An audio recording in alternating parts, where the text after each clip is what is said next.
¿Qué tal, familia? Buenos días. Hemos llegado al día 11, ya más de la mitad de este plan de lectura de 21 días. El día de ayer concluimos el libro de Gálatas. Quiero dar un breve resumen. Con el libro de Gálatas, en estos 10 días, nosotros nos dimos cuenta o nos explica el cómo renunciar a la carne, cómo mantener, no permitir un engaño de parte del enemigo, ni de nadie que sea usado por el enemigo, y someternos a Cristo, creer en Cristo, que Cristo es el que nos da la libertad y que el Espíritu Santo es el que nos ayuda. Y eso nos va a ayudar a renunciar por completo a todos nuestros deseos y no ser partícipes a los pecados que actualmente hay en la vida. Entonces, hoy, día 11 de este plan de lectura, comenzamos con la carta a los Efesios en el capítulo 1. Vamos a leer todo el capítulo 1, que comprende del 1 al 23. En este vamos a comenzar a ver un poco más un tema espiritual, una vida más espiritual, más sometida, donde los primeros nos va a confirmar nuestra identidad como hijos, una identidad celestial, y posteriormente se va a estar hablando más sobre algo espiritual en nuestras vidas. ¿Sale? Vamos a comenzar. Dice Pablo, apóstol de Cristo Jesús por la voluntad de Dios, a los santos y fieles en Cristo Jesús que están en Efeso. Que Dios nuestro Padre y el Señor Jesucristo les conceda gracia y paz. Siempre comienza con un saludo. Dice versículo 3, alabado sea Dios, Padre de nuestro Señor Jesucristo, que nos ha bendecido en las regiones celestiales con toda bendición espiritual en Cristo. Desde que comienza y empieza a hablar sobre un tema espiritual. Dios nos escogió en Él antes de la creación del mundo, para que seamos santos y sin mancha delante de Él. En amor nos predestinó para ser adoptados como hijos suyos por medio de Jesucristo, según el buen propósito de su voluntad, para la alabanza de su gloria, gracia que nos concedió en su amado. ¿Vale? Nosotros somos hijos de Dios, nos confirma que tenemos una identidad, que Él nos escogió como hijos de Dios, que hay una identidad celestial, que hay una identidad espiritual de parte de Dios hacia nosotros gracias al sacrificio de Cristo. Continuamos leyendo el versículo 7, dice, en Él tenemos la redención mediante su sangre, el perdón de nuestros pecados conforme a la riqueza de la gracia, que Dios nos dio en abundancia con toda sabiduría y entendimiento.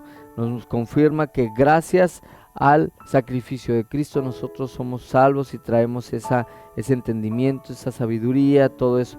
Él nos hizo conocer el misterio de su voluntad conforme al buen propósito que de antemano estableció en Cristo para llevarlo a cabo cuando se cumpliera el tiempo.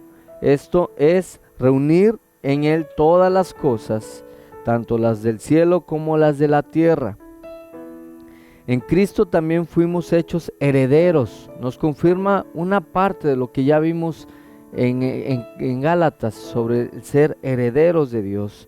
Pues fuimos predestinados según el plan de aquel que hace todas las cosas conforme al designio de su voluntad, a fin de que nosotros que ya hemos puesto nuestra esperanza en Cristo seamos para alabanza de su gloria.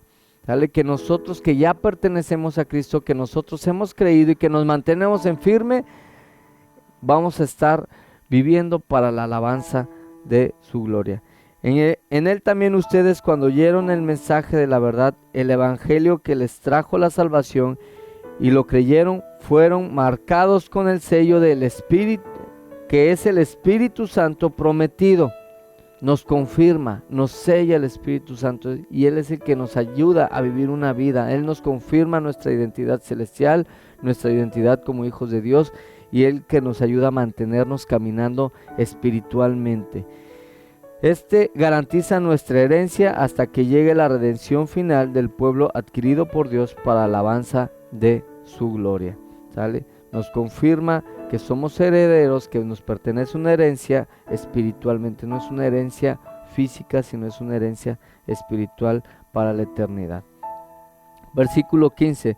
Por eso yo, por mi parte, desde que me enteré de la fe que tienen en el Señor Jesús y del amor que demuestran por todos los santos, no he dejado de dar gracias por ustedes, al recordarles en mis oraciones. Pido que el Dios de nuestro Señor Jesucristo, el Padre glorioso, les dé el espíritu de sabiduría y de revelación para que lo conozcan mejor.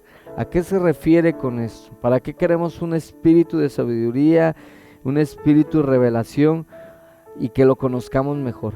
A que por medio del Espíritu Santo le pidamos esa sabiduría, esa revelación para poderlo conocer, no físicamente lo conocemos con toda la creación, contigo mismo, como persona, con todo lo que hay, y pueden ver nuestros ojos, pero se refiere a conocerle espiritualmente, los deseos espiritualmente, y solamente es a través de su espíritu.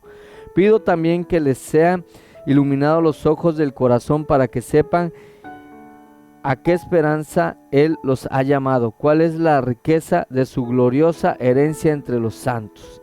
No habla de ojos físicos que tenemos, sino de los ojos espirituales, de los ojos que hay aquí espiritualmente, y podamos ver lo que hay más allá de lo que a veces nuestros ojos nos permiten ver. Versículo 19, y cuán incomparable es la grandeza de su poder a favor de los que creemos. Ese poder es la fuerza grandiosa y eficaz que Dios ejerció en Cristo cuando lo resucitó de entre los muertos y lo sentó a su derecha en las regiones celestiales. Vuelve a tocar ya temas más espirituales. Cuando habla de cosas celestiales es un plano espiritual, muy por encima de todo gobierno y autoridad y poder y dominio y de cualquier otro nombre que se invoque, no solo en este mundo, sino también en el mundo venidero. Dios sometió todas las cosas al dominio de Cristo. O sea, Cristo es el que es el dueño y señor de todo, es el que domina todo, y lo dio como cabeza de toda la iglesia. Este es que es su cuerpo, es la plenitud de aquel que lo llena todo por completo. ¿Sale? El día de hoy con esto terminamos, mis queridos y amada familia. Les quiero dar y exhortar a que sigan adelante. Si has llegado hasta el día de hoy, sigue adelante. Si el día de hoy apenas escuchaste este mensaje, ponte al corriente o empieza el plan de lectura. Vamos a seguir esforzándonos a orar, leer y terminar orando. Es lo primero que tenemos que hacer.